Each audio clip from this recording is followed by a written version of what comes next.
Një pjesë që ndikon shumë në durimin e fëmijëve dhe mos qëndrimin në vend të fëmijëve shumë shpesh. Sepse u ndërlidha pikërisht me dy termet që ti përdore, përqendrimi dhe durimi. Sot fëmijët nuk kanë fare durim. Të përqendruar shumica, nuk flas për shumicën, po disa nuk janë të përqendruar.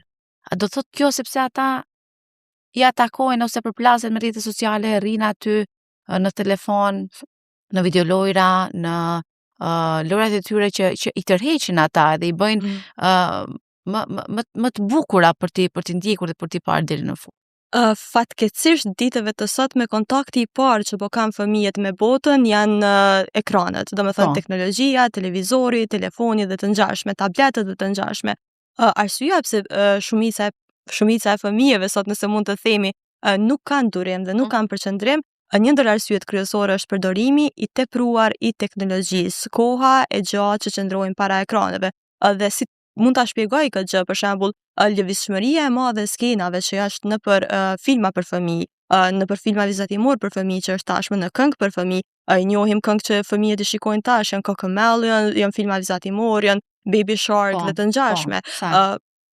Dhe nëse marrim dhe i analizojmë këto skena, atëherë për një fëmijë është shumë e rrezikshme për zhvillimin e trurit të tij të qëndrojë për kohë të gjata duke shikuar këto skena. Lëvizshmëria e madhe e skenave që ndodh gjatë tërë kohës në televizor nuk është e ngjashme me kalimin e ngjarjeve në jetën e përditshme, sepse në jetën e përditshme gjithçka është më ngadalt. Gjithçka shkon më ngadale, zhvillohet më ngadale dhe në momentin që fëmia kthehet dhe shikon jetën e përditshme, gjithçka që nuk kalon aq shpejt siç është mësuar truri i tij të shohë që gjithçka kalon aq shpejt, mandej nuk ka durim.